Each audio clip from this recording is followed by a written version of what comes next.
Well, I was able to get a hold of a service manual for this thing, finally. Apparently this engine was used mostly, I guess, in the Aero cars that Willys made. Aero Lark, Aero Wing, what was the other one? Aero Falcon or something like that. I can't remember them now. But anyways, they're cars that Willys made.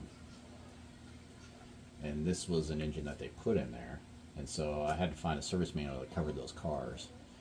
But anyways, I got it, so I got the information that I need to, as far as measurements.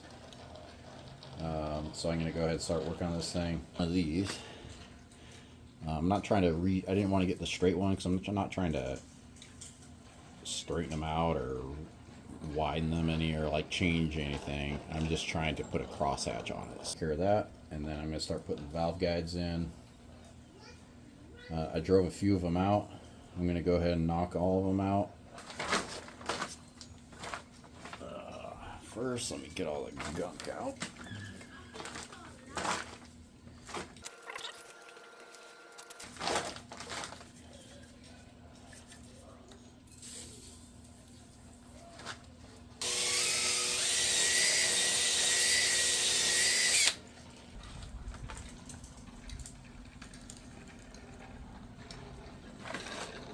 Looking good. Let's do the rest of these.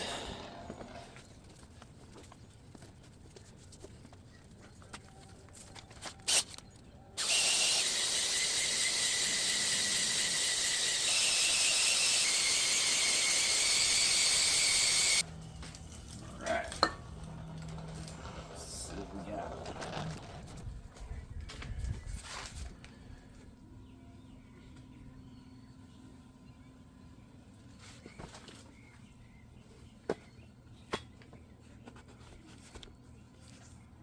Let me demonstrate real quick how I'm getting these.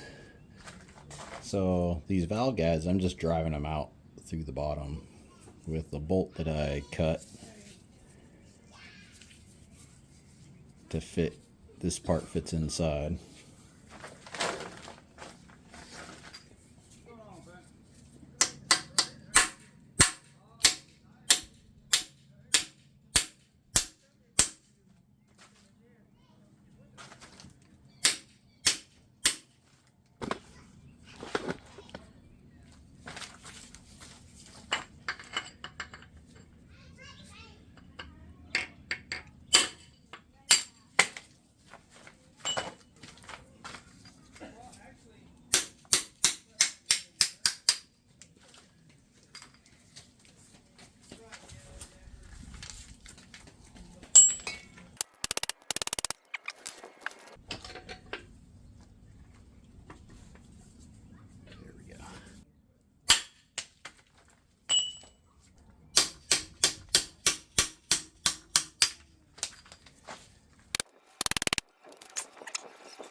Okay, all my valve guides are out. Cylinders were honed, I guess, is what you would call it. I don't know. I do have to try to extract this stud. I didn't break this off. This was already broken when I got it, so I'm going to try to get that out though.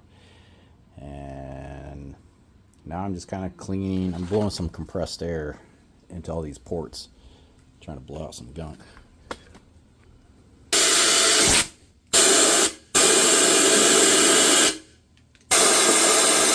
Whoa. How does this get in there?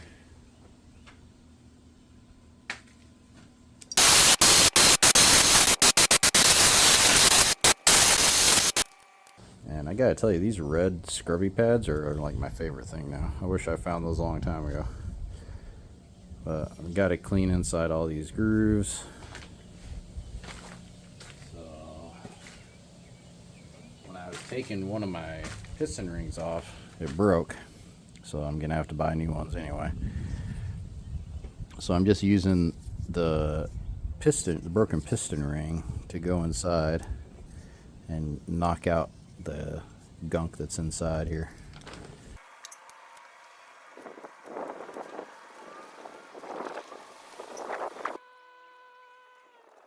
So new valve guide is going to go in here. I'll show you how I'm putting those in.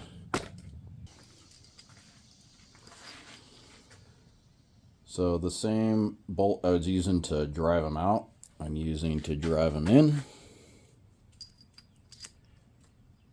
And to keep them from breaking the tops off, because this is very hard, I'm putting these brass washers. I'm stacking brass washers on here.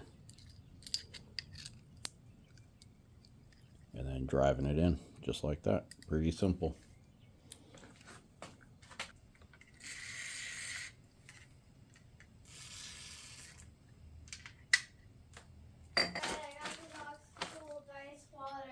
Okay.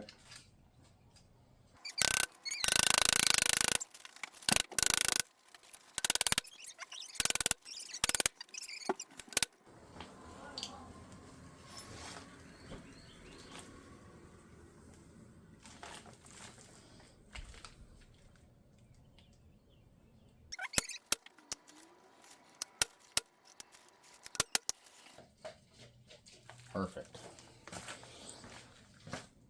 Like 1,000 ices in there.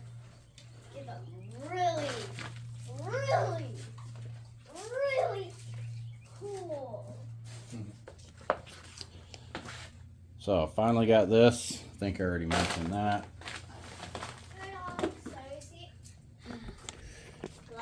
Finally got some information I was looking for 7/8 inch.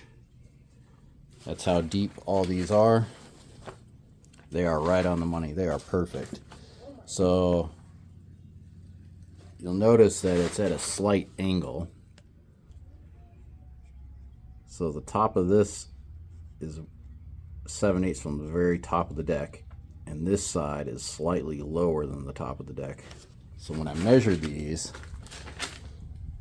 I made a mark and I would make sure that I made the mark on this side.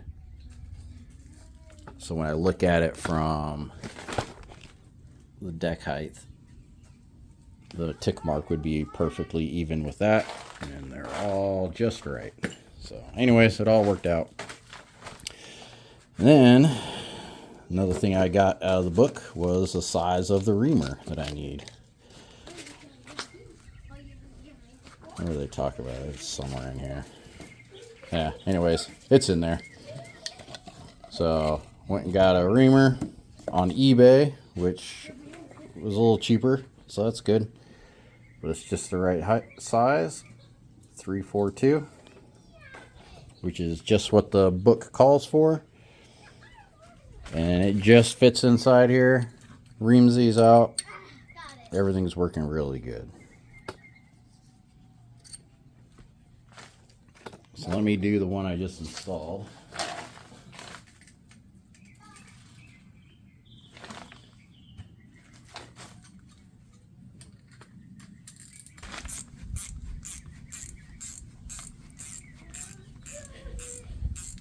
Now I'm missing one valve guide. So I've got all of them installed but one. And then I noticed that I had mistakenly let my brass washer get too smashed thin and worn out. And when I got to this valve guide in here, I was basically just hitting that bolt directly onto the top of the valve guide, and I cracked the valve guide. So I'm going to have to knock that valve guide out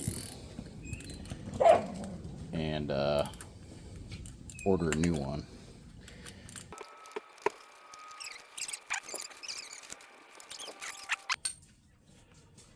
Alright, reamer is out.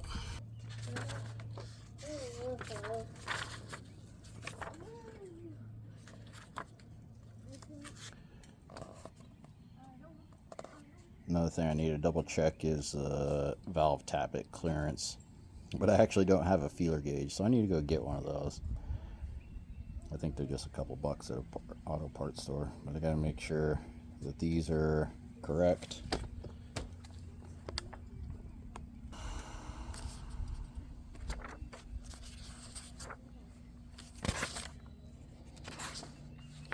Yeah, here's the car.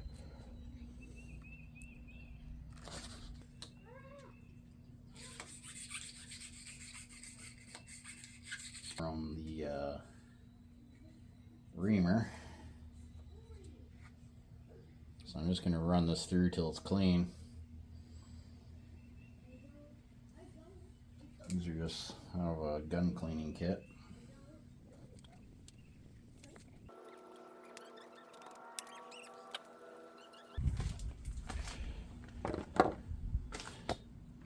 So our ingredients that we're going to be using is some of this on the edge. I got some motor oil to put on the rod, and then I got my syrup to put on the face of it. You gotta try not to mix these two.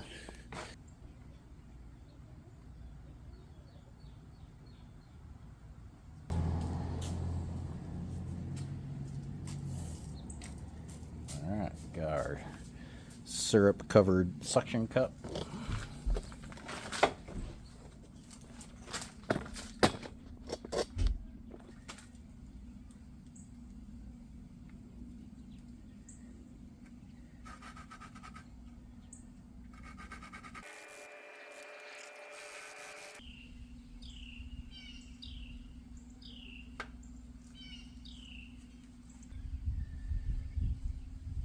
I'm glad I found that book because I was having the hardest time trying to get some information about this engine.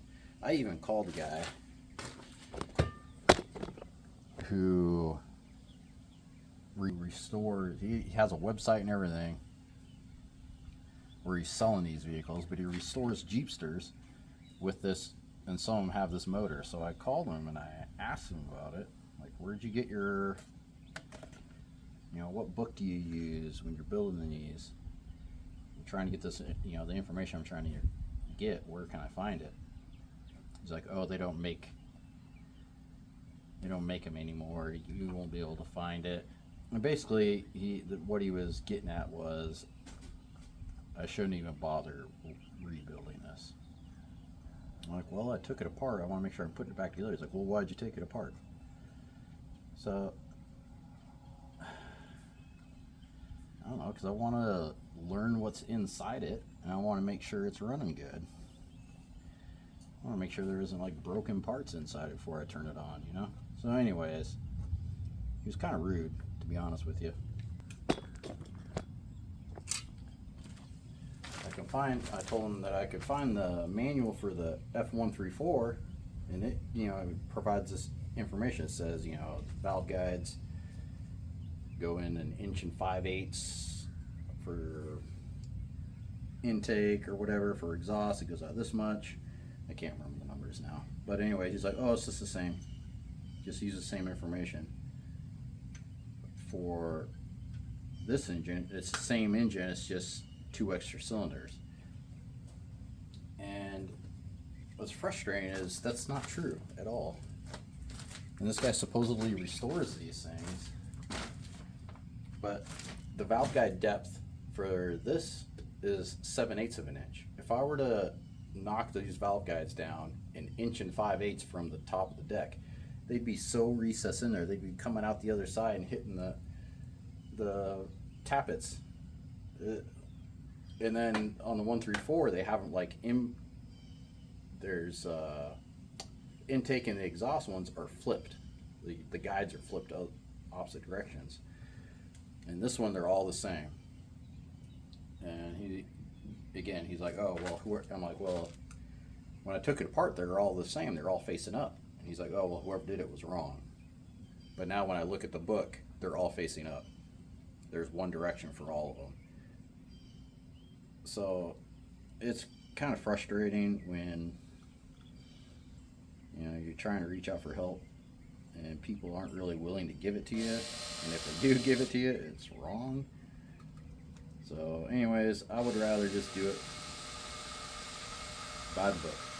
Whatever the TO says, that's what I'm going to follow. Because it seems like whenever I get information from just like random people, you get conflicting information. Oh, you will have noticed that I'm using a drill now. Because this is going to take way too long if I do it by hand. Now, I'm not pushing down hard. There's like no pressure going on this thing.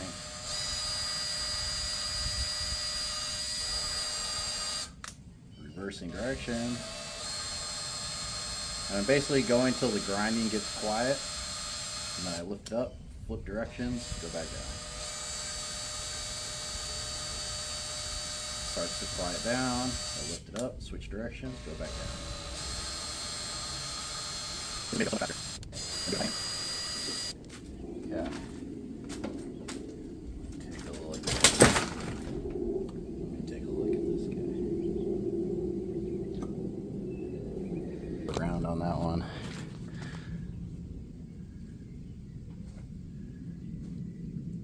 So, you know, you can see that there's some pitting around it, so it's not perfect by any stretch, but it's not that bad, I guess. I mean, I don't know. Again, I have never done this before in my life. I'm sure somebody's looking at that and thinking, oh my god, this is never gonna run again. But yeah, so yeah, see, this one's got some pretty bad pitting right there, so that's not great, but I think this will do what it needs to do, if that makes any sense. I'm not trying to, and even if I wanted to extract these valve seats, put new ones in, cut them out with the right angles and everything, oh my, the time and money that would take, because nobody around here, so I'd have to transport this engine to another town somewhere.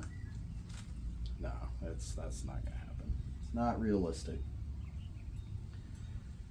So all the valve seats are ground, or lapped, I guess, with the exception of two. The one that I cracked, so you can see the little cracks right there. So I don't want this little chunk to come off and be bouncing around in here. That would not be good. So I'm gonna go ahead and knock that out. And then the one that I lost, it's probably somewhere in my garage. Who knows? I need to put one in there. And then I can lap those ones. And then that'll be that. And so, yeah, I already did all these. You can kind of see ones that were done, ones that weren't done. So here's one that was not done. That's the cracked one. And then this one's done. These ones are done. These ones are done. Done and not done. So you can see these are pretty bad shape, but there we go. But I feel like the valve lapping does a pretty decent job of smoothing them out. So I think I can get away with not cutting them.